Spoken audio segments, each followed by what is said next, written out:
Good evening. My name is Michelle Quist. I'm here with Emily McCormick. I'm a lawyer here in Utah. I live in Salt Lake with my 7 kids. I have been involved in Utah Party Republican politics. I was a former county officer and a state party officer and a member of the state central committee and just a volunteer. Showed up and became a delegate and got involved in the political process and because it's important to me. Now I'm a columnist for the Salt Lake Tribune, and I have a few issues that are really important to me, and this is one of them. And Emily, tell us about yourself.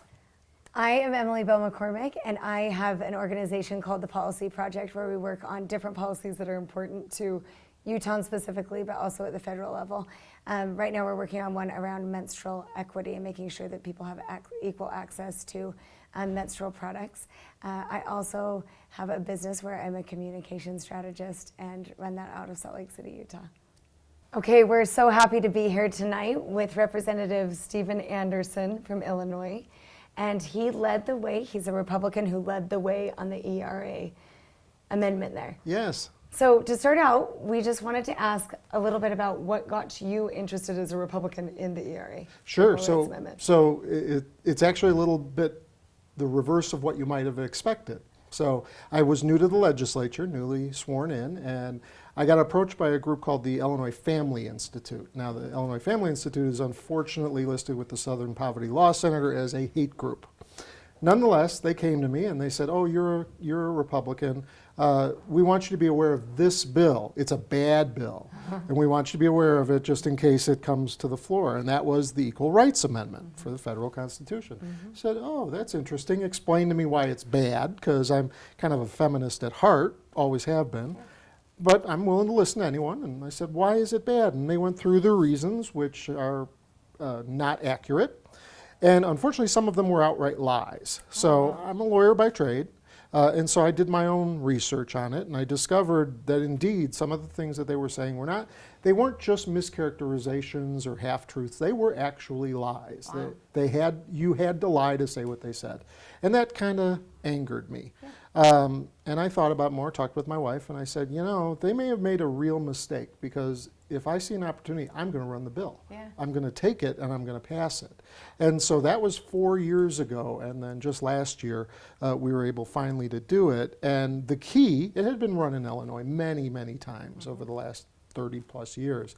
But the key was that it never had Republican support. So I decided that made sense. It made sense from a partisan perspective. Right. And so I wrangled my votes, my party's votes, to be able to make this a reality, and we did that. Explain what it is. The Equal Rights Amendment, so ERA for short, right. The Equal Rights Amendment. It provides that the Constitution is amended, the Bill of Rights, et cetera, is added to, and it provides that women have the same rights as men. Right. So period. On the federal level. On the federal level. So you're running it in the state to do what? You have to run it in every state doesn't have to pass it, but 38 of the 50 states have to pass it for it to become law in the federal Constitution. So you have to go to each state. And right. So we've been doing that since 1972 with some very, very big gaps in between. Right. But right now, Nevada, a year before we did it, passed it as the 36th state. Illinois passed it as the 37th. But the important thing is, until we get one more state, my work is in vain. Right. It's not effective until I find one more state. So I've been traveling the country to the states that haven't passed it, and I'm very honored to be here in Utah today, talking to your legislative leaders and other legislators, and trying to talk about why it's a good thing for Republicans in particular to vote for this bill. What is the conservative argument for it? So there are a lot of mischaracterizations and a lot of fake is not the right word, false arguments, that they suggest that there are any number of terrible things that are going to happen. Abortion on demand is the most commonly repeated, but women serving in the military is another one, in a draft. Well, we don't have a draft. We haven't had a draft for a very long time. And the abortion argument is plainly false. There is no connection between the Equal Rights Amendment and abortion. There is simply none, because only women can give birth. So there's no There's no legal argument that's There's no supported. equality distinction in there. Right. There's been a few cases that they try to rely on that say something different, but I can shoot those down in a heartbeat if I need to. Isn't there already abortion on demand? Well, there is in the first trimester, but the the false argument is- narrative is going to be that you can have it up until the 9th month, Oh, it 40th. has nothing to do with it. It has nothing to do with it. And so that's the argument, but that argument successfully stalled it for about 20 years because it went from being a party platform for the Republicans to pass it to an opposition for that period of time. But back in the 70s, this was part of the Republican Party's planks. Right. And so my goal was to say, you know what, the party needs to be able to speak to some of the social issues in a positive way that is going to engage a younger votership, right? Because right now what we have is we're seeing a very different change in who's voting. You know, we're all getting older, including young people are now voting age. They are very engaged. And as far as the Republican Party is concerned, we don't have a lot of social issues to rest on that appeals to that demographic. So if we want to stay relevant as a party, Right. we need to find some things that we can agree with in good conscience that also they agree with so that we stay relevant and don't get eroded. We're seeing that in Illinois, an erosion of the Republican Party where we're just becoming irrelevant because of that. Right. So the idea was this is one of those areas that should be a no-brainer. So what was your argument? What were the clinch points for this with the Republicans in your state? Well, so a few. Number one was I did have to knock down those false narratives. That was important, just that it is good policy. One of the things I pointed out was that virtually everyone is in support of this across party lines. About 84% of the population already thinks it's the law and is shocked when they learn that women's rights are not the same as men's rights.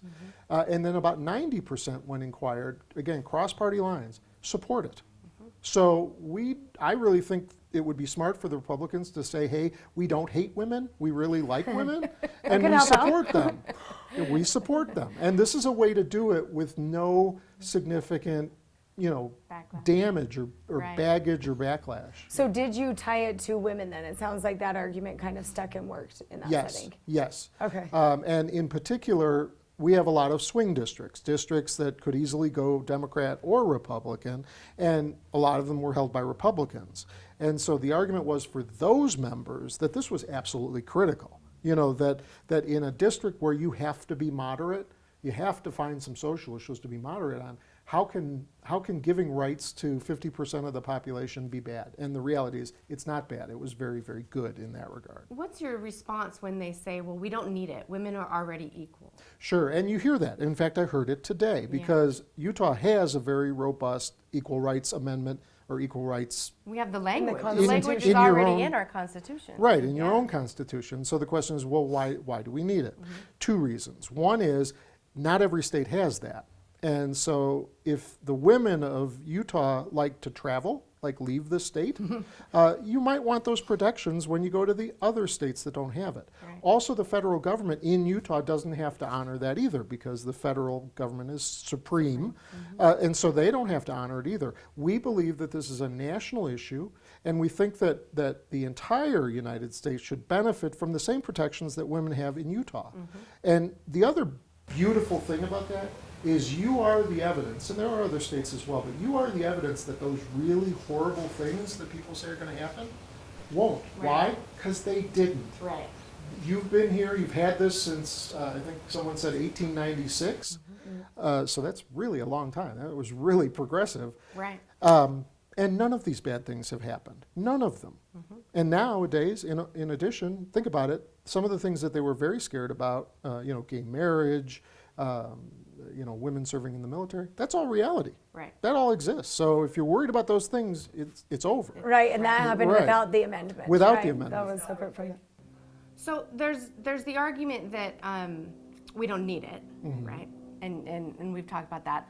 What's the argument as to why we need it? Like, why should Utah pass this? Sure, because what it ultimately does is it's regulating government. Okay, it's not regulating private churches. It's not going to make Catholics make priests be women or something like that.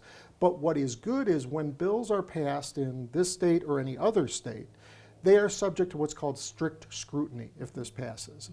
Right now, women's issues, if there are bills that are passed, and there have been many over the years that discriminate against women, they are reviewed under what's called intermediate or rational basis review. I know that's a very weird term. Legalistic. It's very legalistic. Basically what it means is that the presumption is that the law passed, so it's valid. Right. And as long as the court can figure out like maybe a logical reason, Right. that's enough. It Right. passes.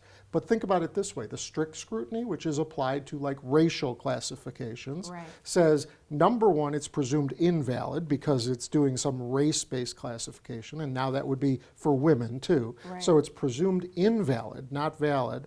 There has to be a compelling governmental interest to be able to discriminate, and it has to be done in the least restrictive way possible. Right. So what you're doing is you're setting up a test that is very hard to meet, not impossible. Right. And that's important because there may be reasons to have distinctions Right. from time to time, but mostly not. So it's not an impossible test to meet if there's a really good reason. Yeah, and this is for laws passed by the government that would affect men and women differently. Right. Like, why would they need to do that? Right. I don't And they think, don't now. I don't think they would. We don't have laws like that Well- pass as often as they used to. True, but there are still bills out there, some of them antiquated, some of them not enforced. But I mean, some of the early bills that were challenged on this were challenged on things like women couldn't be bartenders. Oh, You know, Right. silly, Right. you know, but they wanted to preserve the sanctity of women or something like that. Right. So under the old standard that I talked about, Yeah, that might rational actually pass, Right. right?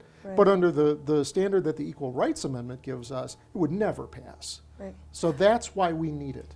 When you talk about the misinformation that was spread round one with this in the 70s when this first came up, Sure. you know, abortion, women in the military, these things, how did you combat that with the public, with your constituents, not just with the other legislators? Right. So it's harder with constituents because you have to explain this. You know, and I just got done telling you about rational basis review. That's really dry, boring, legalistic. Michelle was loving it.